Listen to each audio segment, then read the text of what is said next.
नमस्कार, मैं हूँ उत्तम मुखर्जी, आपका म्यूज़िक इंस्ट्रक्टर। आज हम बात करने जा रहे हैं उस्ताद बड़े गुलाम अली खां साहब के विषय में। उस्ताद बड़े गुलाम अली खां साहब, इनका जन्म 2 अप्रैल 1902 को हुआ था कसूर गांव में, जो पहले भारत में था लेकिन फ़िलहाल वो पाकिस्तान में है, तो हम लोग कहेंगे कसूर, पाकिस्तान में। इनके पिताजी का नाम था अली बख्श खां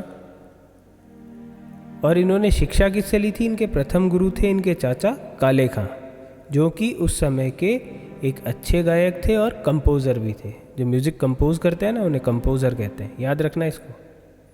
लेकिन कुछ समय बाद इनके चाचा की मृत्यु हो गई और इसके बाद इन्होंने अपने पिता से सारंगी की शिक्षा लेनी प्रारंभ कर दी, यानी चालू कर दी। अब ये सारंगी में इतने अच्छे हो गए थे कि इनकी सारंगी से इनको प्रोग्राम मिलने लगे और इनकी आमद होने लगी। आमद मतलब इनकम होने लगी। अब इनकम होने से इनका घर अच्छा चलने लगा। सारंगी और गायन से इन्होंने पंजाब के लोगों को बहुत प्रभावित किया। कुछ समय बाद ये अपने पिताजी के साथ मुंबई आ गए उस्ताद सिंधी खां साहब से गायन सीखने के लिए।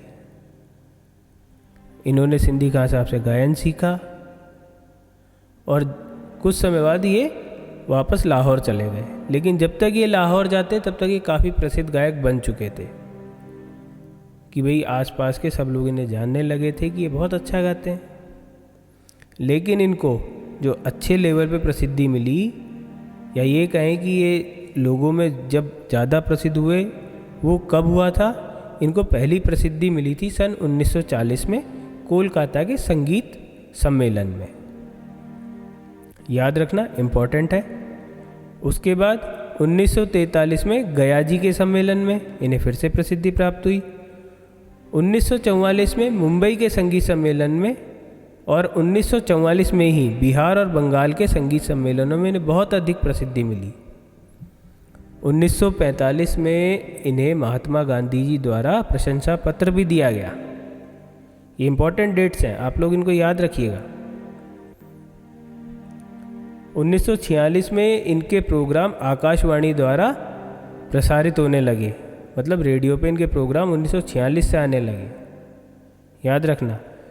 1947 में जब बंटवारा हुआ था तो ये भारत छोड़ के पाकिस्तान चले गए, लेकिन वहाँ इनका मन नहीं लगा।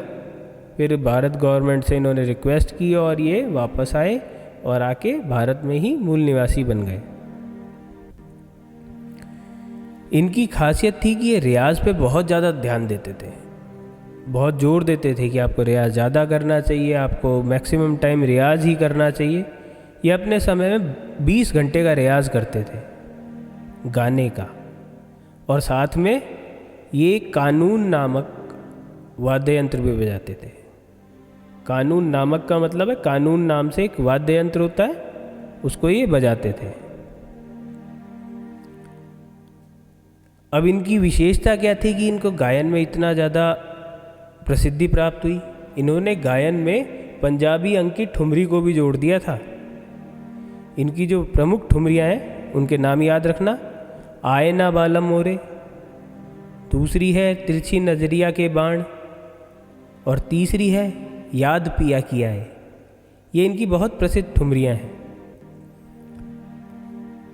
1960 में इन्होंने भारतीय संगीत और भारतीय फिल्म संगीत में दोनों में बहुत प्रसिद्धि प्राप्त की। कैसे की? इन्होंने मुगले आजम फिल्म में तानसेन के रोल में गाकर, जो तानसेन का पार्ट जो कर रहे थे, तो आवाज़ इनकी हुआ करती थी, ये गाया करते थे। तो इससे इनको बहुत प्रसिद्धि मिली। इनको लोग जानने लगे कि हाँ जी, बड़े गुलाम अली खां साहब कितना शानदार गाते हैं। ये इनकी प्रसिद्धि का हाईएस्ट चरण था। 1960 में इनको लकवा हो गया। लकवा होने से इनकी सारी जितनी भी इनके पास रकम थी वो खर्च हो गई। उसके बाद इन्हें महाराष्ट्र सरकार ने 5,000 रुपये दिए थे अपना इलाज करवाने के लिए, अपनी आजीविका चलाने के लिए। 1962 में इन्हें संगीत नाटक अकादमी का अवार्ड मिला और 1962 में ही इन्हें पद्म भूषण का अवार्ड भी मिला था। ये दोनों याद रखना, दोनों ही 1962 में है, संगीत नाटक अकेडमी, और दूसरा है पद्म भूषण अवार्ड।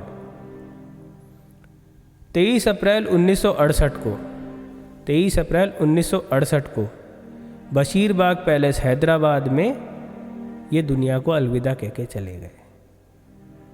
ये संगीत के लिए एक अपूर्ण क्षति थी जिसे कभी नहीं भुलाया जा सकता, क्योंकि ऐसे गायक बहुत कम पैदा होते हैं।